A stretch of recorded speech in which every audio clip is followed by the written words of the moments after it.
Hi friends, Indira ಅಡುಗೆ ಮನೆಗೆ ಸ್ವಾಗತ. ಫ್ರೆಂಡ್ಸ್, ಇವತ್ತು ನಮ್ಮ ಮನೆಯಲ್ಲಿ ನಮ್ಮ ಹಸ್ಬೆಂಡು ತುಂಬಾ ಹಸಿವೆ ಆಗ್ತಿದೆ, ಏನಾದರೂ ತಿನ್ನೋಕ್ಕಿದ್ರೆ ಕೊಡು ಅಂತ ಕೇಳ್ತಾ ಇದ್ರು. ನಮ್ಮ ಮನೆಯಲ್ಲಿ ಹೊರಗಡೆ ತಂದಿರೋ ತಿಂಡಿ ಎಲ್ಲ ಖಾಲಿಯಾಗಿತ್ತು. ಹಾಗಾಗಿ ನಾನಿವತ್ತು ಮನೆಯೆಲ್ಲ ಕೋಡುಬಳೆ ಮಾಡಿಬಿಡೋಣ ಅಂತ ಹೇಳಿ ಮಾಡ್ತಾ ಇದ್ದೀನಿ. ತುಂಬ ಗರಿಗರಿಯಾಗಿ ತುಂಬ ಚೆನ್ನಾಗಿ ಬಂದಿತ್ತು. ತುಂಬಾ ಈಸಿ ಕೂಡ ಮಾಡೋಕ್ಕೆ. ಹೇಗೆ ಮಾಡೋದು ಅಂತ ನೋಡೋಣ. ಅದಕ್ಕೂ ಮುಂಚೆ ಯಾರೆಲ್ಲ ನನ್ನ ಚಾನಲನ್ನು ಇನ್ನೂ ಸಬ್ಸ್ಕ್ರೈಬ್ ಮಾಡ್ಕೊಂಡಿಲ್ಲ ಫ್ರೆಂಡ್ಸ್, ಈ ಕೂಡಲೇ ಸಬ್ಸ್ಕ್ರೈಬ್ ಮಾಡ್ಕೊಳ್ಳಿ. ಇವಾಗ ಕೋಡುಬಳೆನ ಹೇಗೆ ಮಾಡೋದು ಅಂತ ನೋಡೋಣ. ಕೋಡುಬಳೆ ಮಾಡೋಕ್ಕೆ ನಾನಿಲ್ಲಿ ರವೆನ ತೊಗೊತಾ ಇದ್ದೀನಿ. ನಾನಿಲ್ಲಿ ಕಪ್ ಅಳತೆಗೆ ಕರೆಕ್ಟಾಗಿ ಇದೇ ಕಪ್ಪಲ್ಲಿ ಎಲ್ಲ ಹಿಟ್ಟುಗಳನ್ನು ನಾನು ತೊಗೊತಾ ಇದ್ದೀನಿ.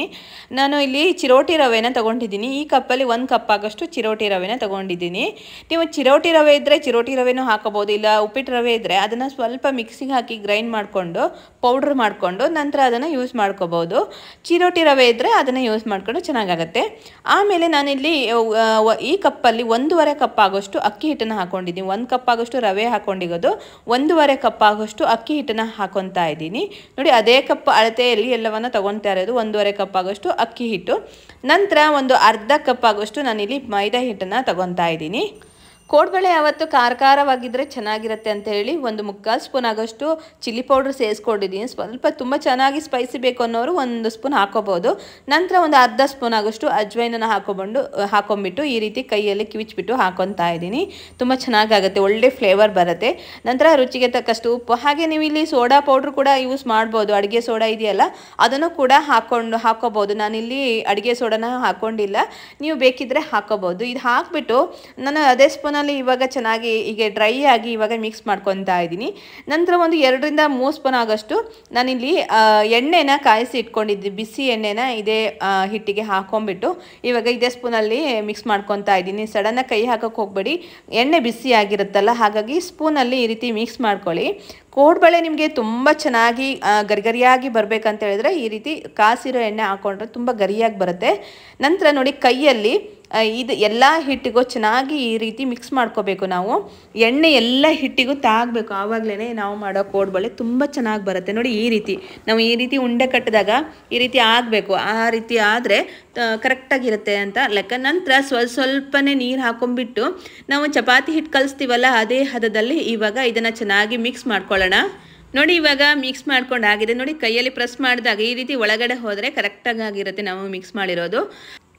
ನಂತರ ನೋಡಿ, ಸ್ವಲ್ಪ ಹಿಟ್ಟನ್ನು ತೊಗೊಂಡ್ಬಿಟ್ಟು ಈ ರೀತಿ ನಾನು ಕಟ್ಟಿಂಗ್ ಬೋರ್ಡ್ ಇಟ್ಕೊಂಡು ಅದರ ಮೇಲ್ಗಡೆ ಈ ರೀತಿ ತಿಕ್ಬಿಟ್ಟು ಈ ರೀತಿ ಕೋಡುಬಳೆ ಶೇಪ್ನ ಮಾಡ್ಕೊತಾ ಇದ್ದೀನಿ. ನೋಡಿ, ಕರೆಕ್ಟಾಗಿ ಎಲ್ಲ ಕೋಡುಬಳೆ ಒಂದೇ ಥರ ಶೇಪ್ ಬರಬೇಕಂತ ಹೇಳಿದ್ರೆ ನಾವು ಈ ಥರ ಫಿಂಗರಲ್ಲಿ ಈ ಥರ ರೌಂಡ್ ಮಾಡಿ ತೆಗೆದ್ಬಿಟ್ಟು ಇಟ್ಕೋಬೋದು. ನೋಡಿ, ಕರೆಕ್ಟಾಗಿ ಬರುತ್ತೆ. ಎಲ್ಲ ಕೋಡುಬಳೆನೂ ಒಂದೇ ರೀತಿ ಶೇಪಲ್ಲಿ ಬರುತ್ತೆ. ನೋಡಿ, ಈ ರೀತಿ ಮಾಡ್ಕೋಬೋದು. ತುಂಬ ಈಸಿ ಫ್ರೆಂಡ್ಸ್ ಮಾಡೋಕ್ಕೆ. ಹೀಗೆ ಮಾಡಿಕೊಂಡು ನಾವು ಪ್ಲೇಟಲ್ಲಿ ಹಾಕಿ ಇಟ್ಕೊಂಡು ಒಂದೇ ಸಲ ಎಣ್ಣೆಗೆ ಬಿಡ್ಬೋದು. ನೋಡಿ, ನಾನು ಇವಾಗ ತುಂಬ ಮಾಡಿ ಇಟ್ಕೊಂಡಿದ್ದೀನಿ. ನಂತರ ಎಣ್ಣೆ ಕಾಯಕ್ಕೆ ಇಟ್ಟಿದ್ದೀನಿ. ನೋಡಿ, ಎಣ್ಣೆ ಕಾದಿದೆಯಾ ಇಲ್ವಾ ಅಂತ ಒಂದು ಸ್ವಲ್ಪ ಹಿಟ್ಟನ್ನು ಹಾಕ್ಕೊಂಡ್ರೆ ಗೊತ್ತಾಗ್ಬಿಡುತ್ತೆ ನಮಗೆ ಎಣ್ಣೆ ಕಾದಿದೆಯಾ ಇಲ್ವಾ ಅಂತ.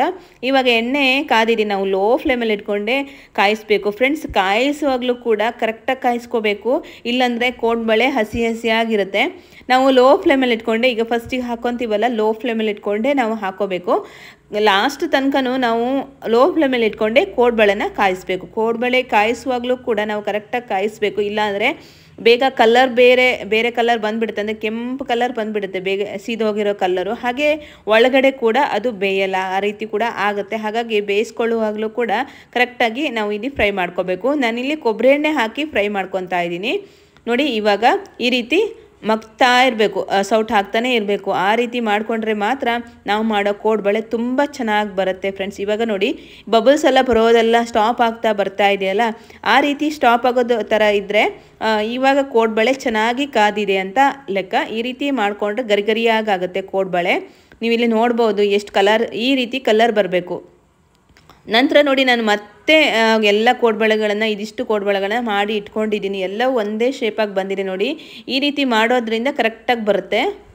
ನೋಡಿ, ಇವಾಗ ನನ್ನ ತಟ್ಟೆಲಿರೋದನ್ನೆಲ್ಲ ಹಾಕ್ಕೊಂಡು ಕಾಯಿಸ್ಕೊತಾ ಇದ್ದೀನಿ. ನಾನು ಹೇಳೋದ್ನೆಲ್ಲ ಮೊದಲೇ ಕಾಯಿಸುವಾಗಲೂ ಕೂಡ ತುಂಬಾ ಕರೆಕ್ಟಾಗಿ ಕಾಯಿಸ್ಕೋಬೇಕಾಗತ್ತೆ ಫ್ರೆಂಡ್ಸ್. ಇವಾಗ ನಾನು ಎಲ್ಲ ಕೋಡುಬಳೆಗಳನ್ನು ಮಾಡಿಕೊಂಡು ಕಾಯಿಸ್ಕೊಂಡು ಇಟ್ಕೊಂಡಿದ್ದೀನಿ. ನೋಡಿ, ಎಲ್ಲ ಒಂದೇ ಶೇಪಾಗಿ ಬಂದಿದೆ. ನಾವು ಫಿಂಗರಲ್ಲಿ ಶೇಪ್ ಮಾಡಿಕೊಂಡು ಕರೆಕ್ಟಾಗಿ ಮಾಡಿಕೊಂಡ್ರೆ ನೋಡಿ, ಕರೆಕ್ಟಾಗಿ ಎಲ್ಲ ಶೇಪು ಕೂಡ ಒಂದೇ ಥರ ಆಗುತ್ತೆ. ನೋಡಿ, ಕಟ್ ಮಾಡಿ ತೋರಿಸ್ತೀನಿ. ತುಂಬ ಕ್ರಿಸ್ಪಿಯಾಗಿ ಕೂಡ ಬರುತ್ತೆ ಫ್ರೆಂಡ್ಸ್.